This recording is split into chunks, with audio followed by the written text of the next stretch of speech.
Record. Welcome, Wickless Wanderers. This is Robert here, and this is a very different video from what I would usually do. We're gonna showcase what I've been doing for the last couple of days after spending not so much time in PoE.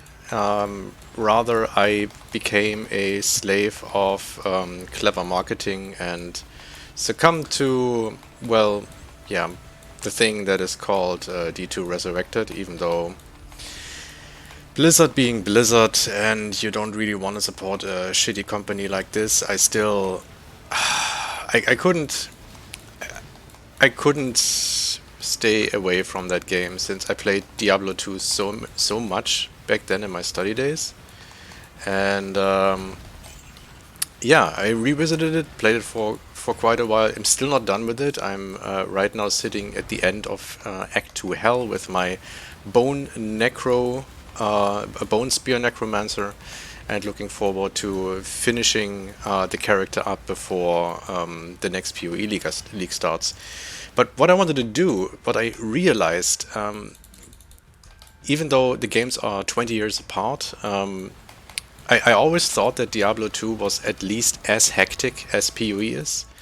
But weirdly enough, in Diablo, I never got, even though I play long sessions, I never got hand pain, nor did I get eye strain, which is a thing that I constantly get in PoE. It's like if I play like a 1 or 2 hour session, then I take a break and I do this, and then after 3 days usually of playing PoE, like playing 2 hours, playing 3 hours, my wrist just starts to hurt like crazy.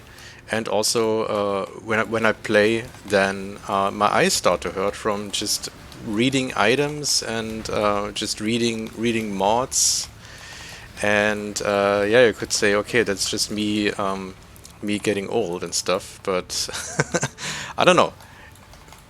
When I did the same in Diablo 2, or at least in Diablo 2 Resurrected, the same thing just didn't happen. Neither did my hands hurt, nor did my eyes become sore, if you know what I mean. And one thing that I realized that is very different between PoE and D2 is, I mean, first of all, there's just a lot less going on in Diablo 2. It's a much relaxed game. At least up to, I mean, I haven't checked Act 4 and 5 yet in Hell. I guess there things are a little bit more stressful, but even so, like the monster density and what's happening on the screen is just nearly not as crazy as it is in PoE, and that gave me the idea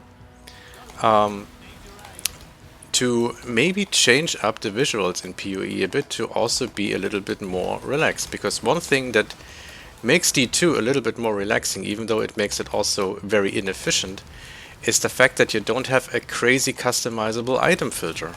The item filter in, or the items in D2, first of all, they're not filterable. Second of all, there's just not so many items dropping. And the third thing is, if items drop, then you basically just have a color palette of, I don't know, like 7 colors, if anything, that you can choose from. And most items actually do drop white. And what I realize what I'm doing in Diablo 2 is just, after I killed a pack of monsters, I just stop and just look at the items for a while, decide what I pick up, and then I move on. Because the inventory is also much smaller since you have the stress of the charms. Yeah, and everything, you have a lot of white items, so you have to sift through what's on the screen anyway. And occasionally there's like a rare or a set piece or a unique item dropping, and that's when you kind of get excited. And that basically gave me the idea, one thing that happened in PoE over the past years is that the item filter, Neversink's filter, just got more and more crazy and advanced. And I thought, maybe I should try something and go back to something that is a little more subtle, to clean up the visual clusterfuck that is PoE, and that's what's happening. What you see on screen now. This is my attempt of bringing the PoE, or no, the Diablo 2 item feel into PoE to slow PoE down for me personally. That is a stupid thing to do because in PoE, a lot of people argue it's about efficiency, it's about making your filter as strict as possible and only highlight whatever is important, and then come up with crazy rules so that you always know and learn what the best base types are and what the best tiers of items are. And the filter, Neversing's filter, is also designed in a way that you have categories for everything so that you can actually over time learn what's important for the economy and what not, and what the individual tiers are. And it's great and all, but for me it just became just way too rainbowy at some point. I mean, PoE is a rainbow game in general if you look at it. I mean, I'm playing a totem build, so there shouldn't be too much crazy stuff going on, but still the entire screen is rainbow, so there's that. But still, yeah, I tried to go back to the original color scheme of D2. So it's basically just most items are white. Currency items have the color of runes, and then we have the normal item tiering of magic, rare, unique. So and set items. Set items basically I chose to be influenced items because I thought, yeah, conquerors, they belong to sort of a set. So there's that.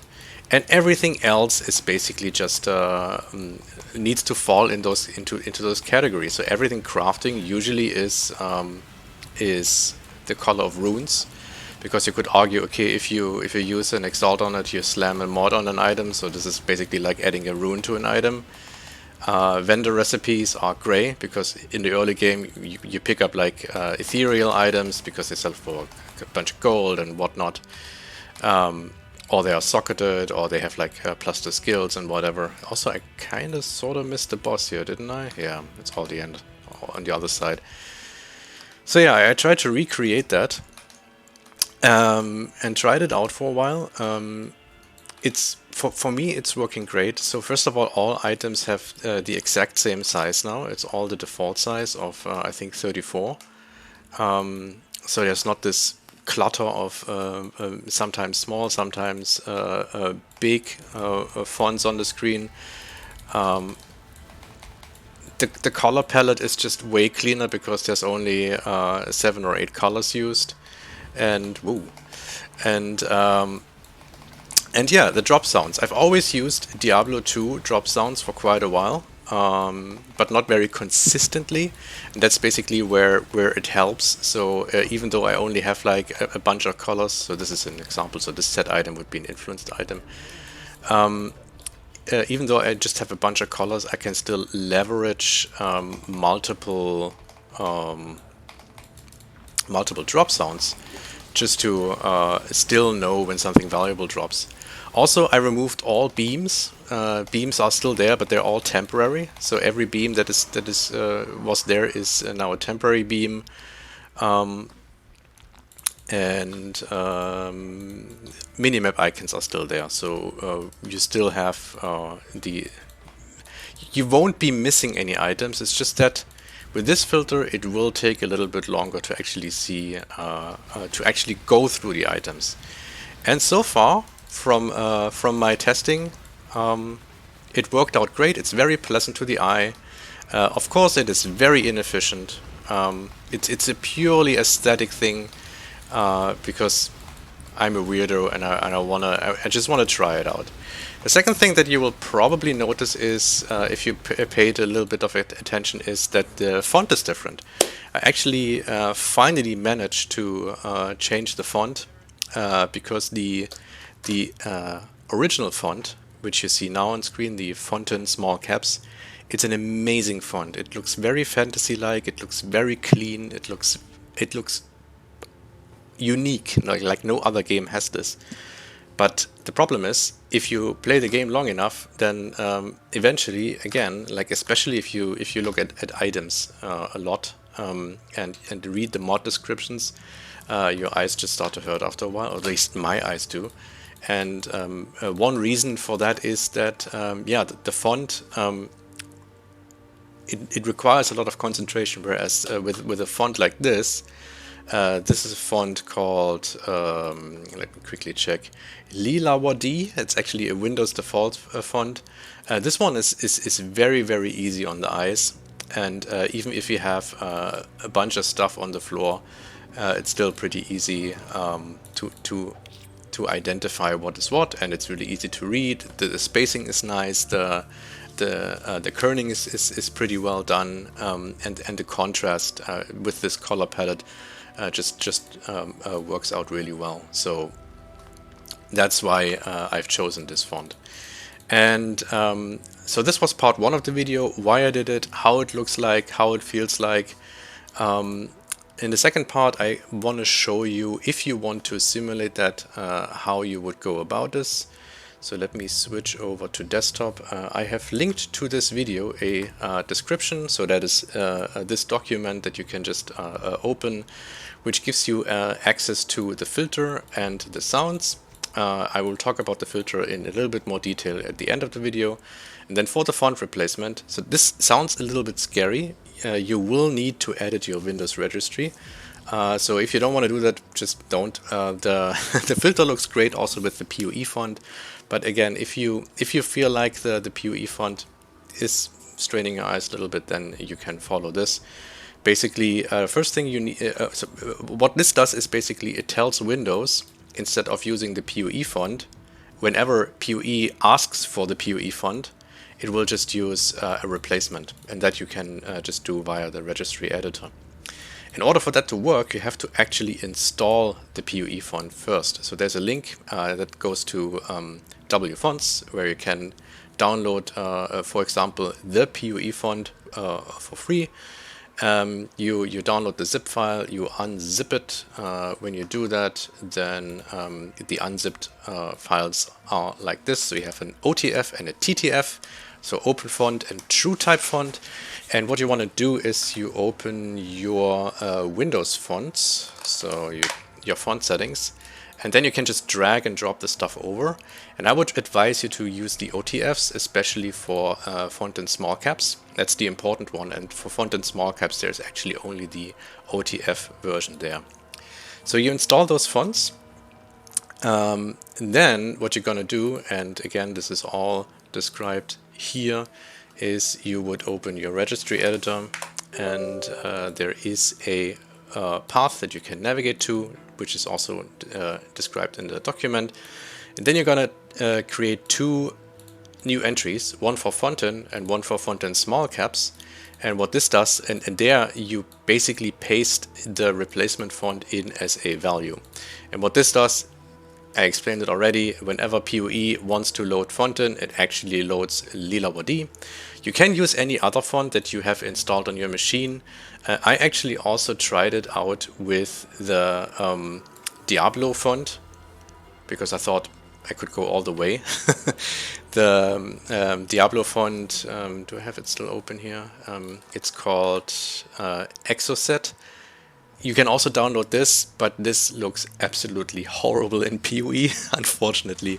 It would be amazing to get this actually working, but unfortunately it's pretty, but not very readable.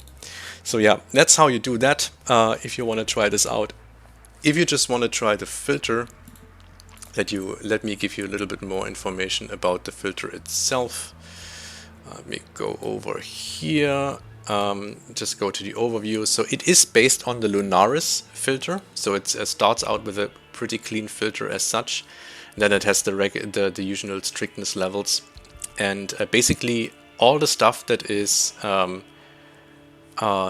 and mid tier currency is just kept white, and everything that's rare currency, which is then basically, I thought, okay, that would be rune words. Then there's a bunch of stuff that's actually untouched top value items. Everything that's T1 I kept in the never sync style, and it also uses the never sync sound, because that's like the most common sound for something really valuable. I didn't want to change that. Yeah, expedition league specific items or conqueror items, shaper items, elder items, they are set colored. Uniques are basically like Diablo uniques. There is a purple color in Diablo which are used for fragments, and everything else is basically the normal item colors. Skill gens I used dark green. I'm actually not sure what items in Diablo 2 have the dark green color, but just for reference, these are the color codes that I used basically to create all this, and this one was basically the one that I used for gems because it was the easiest one to use there. Maps are untouched from Neversync, but I use different sounds here. And for the sounds, so I can't play them here, unfortunately. You heard a bunch of them in the preview. What I can just do is quickly just play them in VLC, so you get an idea which sounds I used. So let me just put them in here. I did not use every one of them, but I included all of them in the sound pack. So if you want to switch up the one sound or the other, you totally can. This one, for example, I didn't use.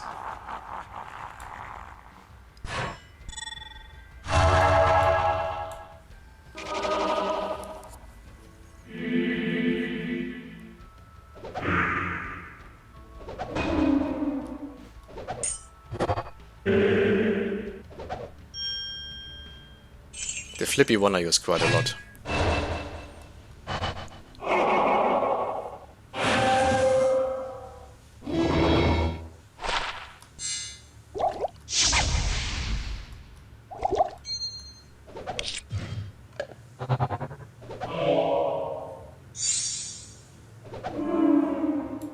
And that's it.